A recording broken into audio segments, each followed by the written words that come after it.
Hello, everyone.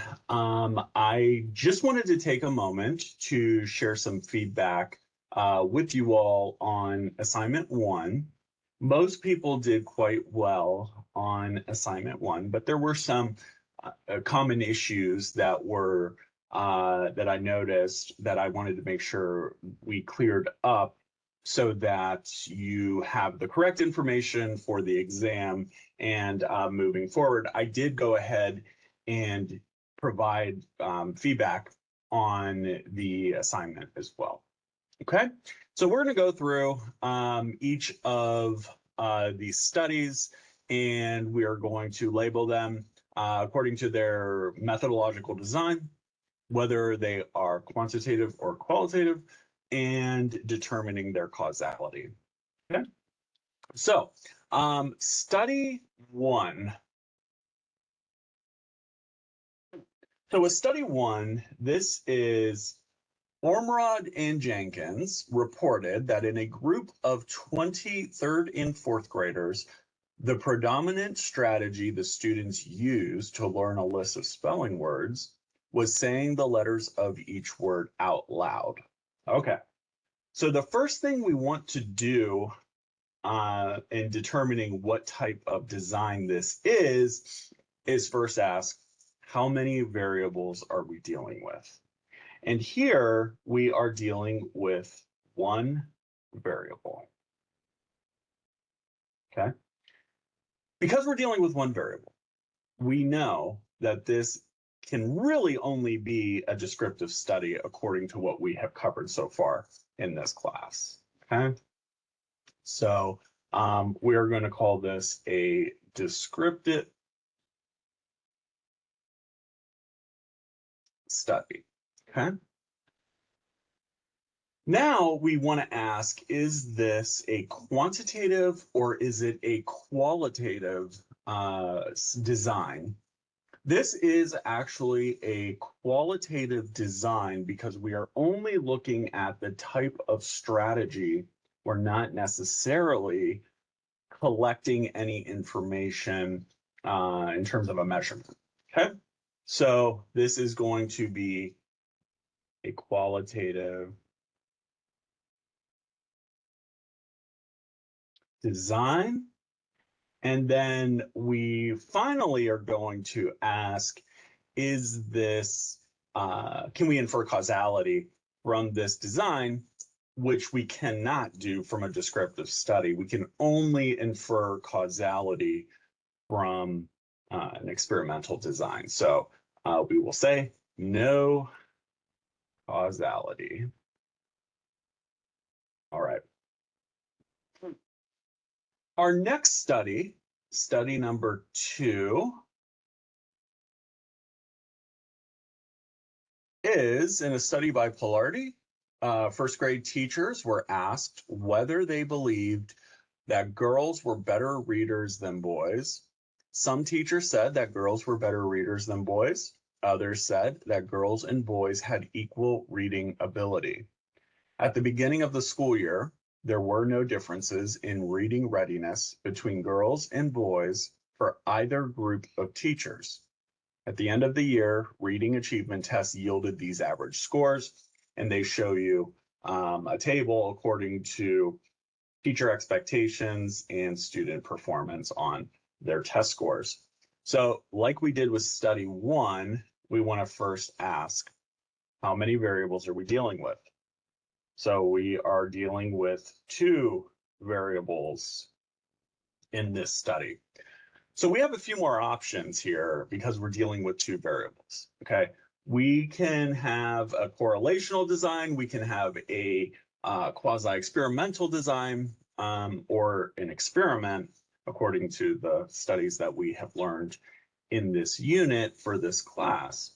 So in order to really determine what type of design this is, we then have to ask, is there any manipulation? Okay, and there's not, right? The description just tells us that we are looking at the relationship between the expectations teachers hold for their students and the test performance. So because there's no manipulation, this is a correlational design. Okay. A lot of students put quasi-experimental design for this particular question, and I found that interesting. A number of students, I want to say like 70% of the class put quasi-experimental, and I haven't seen that before. But hopefully you see why it is correlational, because there is no manipulation of any variable. Okay, so the second part that we have to determine is this study quantitative or qualitative? Correlational designs are always going to be quantitative. Okay. Because we are dealing with numbers in the quantitative relationship between two variables. All right.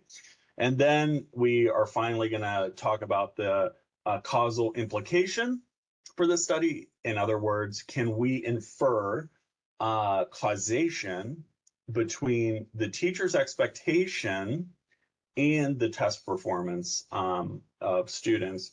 And the answer is no, we cannot, because this is not an experimental design. Okay. So no causality, just like for study number one. Okay. So study number three. All right. Study number three says Leosa has reported that parents with higher educational levels are more likely to read to their children than parents with lower levels. All right. So as we've been doing, how many variables are we dealing with? In this study, we are dealing with two variables. The first variable is the amount of education that a parent has and the likelihood that they read to their children. Okay. So both of these are going to be quantitative measures. The next question we're going to ask, as we did with study two, is there any manipulation? And there's not in study three. So here we are simply dealing with a correlational design. Okay. Correlational design, and as was study two, correlations are always quantitative, and they do not establish causality, as we previously discussed. So no causality. All right. So I'm going to move the screen over here just a little bit. Okay. So for study number four, we are going to study number four says 4 10th grade physics classes received cognitively activating instruction, otherwise known as CAI, and 4 classes received regular instruction, also abbreviated as RI. After the instruction, students in the CAI classes scored higher than students in the RI classes on a test of conceptual understanding. So as we've been doing, how many variables are we dealing with? Here we are dealing with 2 variables, okay? Those variables are instructional type. We have the CAI and the RI, which is one independent variable, so to speak. I'll talk about that in just a moment. And then the second variable is the measurement of conceptual knowledge or conceptual understanding. Okay. So here we have two variables. So the next question that we're going to ask is there any manipulation? And There is in this study. We are assigning a type of instructional design to participants. So now we have to determine, so we know we're in the realm of an experiment here because there is a degree of manipulation. So now we have to determine if that manipulation is occurring at a group level or an individual level. And here it is occurring at a group level. We are not randomly assigning students to particular conditions. Instead, I'm taking already intact groups and saying this class is getting CAI, this class is getting RI. Okay, so that is going to make this a quasi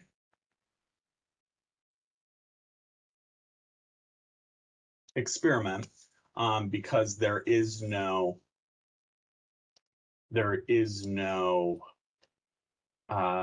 manipulation at the individual level, only at the group level. Okay. So then we have to determine, is this a quantitative or qualitative study? Because it's an experiment, it is going to be quantitative. There are no qualitative experiments. And then can we infer causality?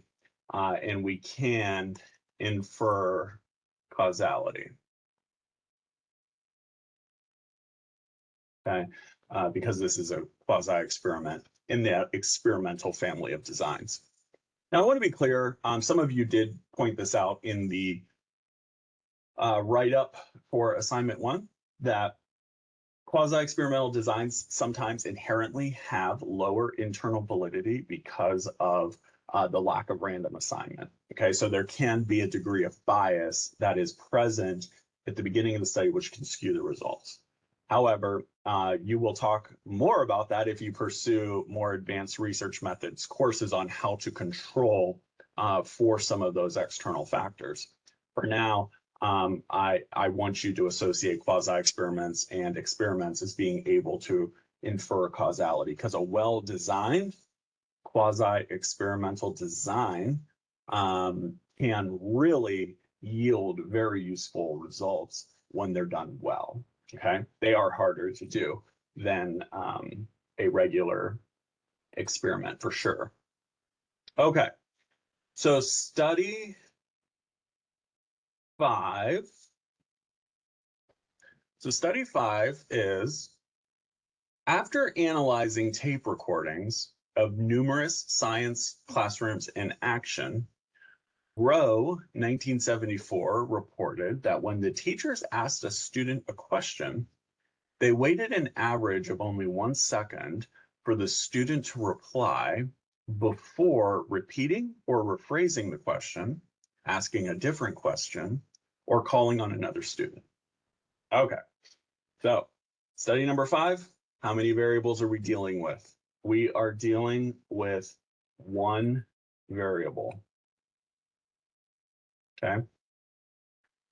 That one variable is how long did an instructor wait before moving on to another student or asking a question again. This is, because we're only dealing with one variable, this is a descriptive study. Okay. Now, the second part, as we've been doing, we want to determine, is this quantitative or qualitative? A lot of people put that this is qualitative. This is actually a quantitative descriptive study. And the reason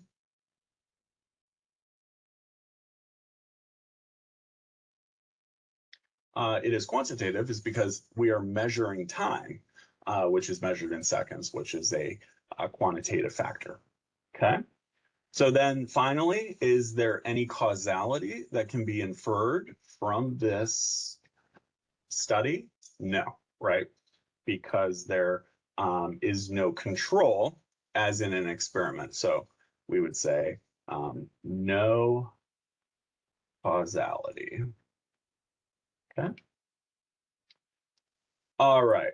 I'm going to move the screen further over here. Okay, so study number 6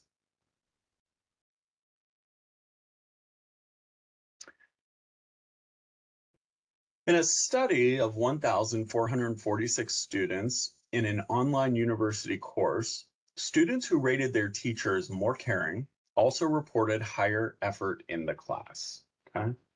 So, how many variables are we dealing with here? We are dealing with two variables. What are those variables? They are the perception of students on how much their faculty member cares about their learning, right? So that's variable number one. And then the amount of effort the student expends in the course, okay? Um, because we're dealing with two variables, we have a few more options than if we're just dealing with a descriptive study. So the next question is there any manipulation? And here there is none. So we know that because we're dealing with two variables and there's no manipulation, this is a correlational design because we're just measuring the relationship between the two factors, okay? All right, so we know that correlational designs are always quantitative and they do not infer causality. So we will say no causality. Okay. All right. Last but certainly not least, we have study 7. And study 7 is in a study with Spanish speaking kindergartners by Drebach and Keogh, some students were given training in test taking skills, and other students spent the same amount of time drawing pictures. The students with the training later got higher scores on a school readiness test than did the students who had no training. So here again, we're going to ask ourselves, how many variables? We're dealing with two. So we have two variables. The first is sort of the conditions, which is the training type. Did you receive training on test taking or did you not? The second is the outcome variable or the dependent variable, which is the performance on school readiness tests. Okay, so we know we have two variables. We then ask, is there manipulation? And there is. So we know we're at least dealing with a quasi-experimental design or an experimental design, okay? How we determine whether this is quasi-experimental or experimental is where the manipulation is occurring. Is it occurring at the level of a group or at the individual? And here we're dealing with the individual. So that makes this an experimental design. In study 4, we were assigning the conditions to entire classes, whereas here we are randomly assigning students to different conditions. Okay, so it's happening at the individual level. We know that all experiments are quantitative, and because this is an experiment, we can infer causality.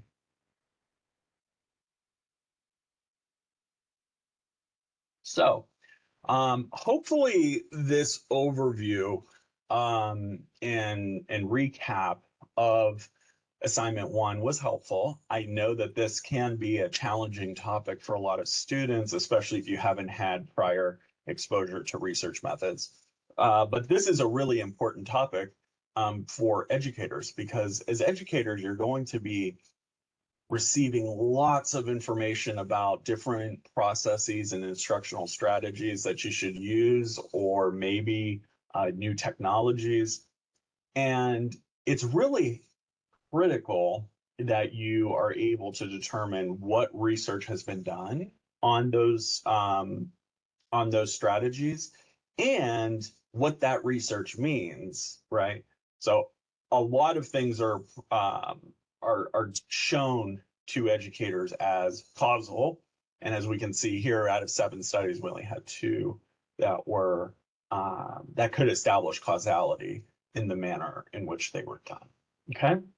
So hopefully this was helpful in wrapping up that first assignment and getting closer to the exam, so that hopefully some of any confusion could be cleared up. If you have any questions on assignment 1 or anything regarding research methods or really anything in the course, please do not hesitate to reach out. All right, thanks.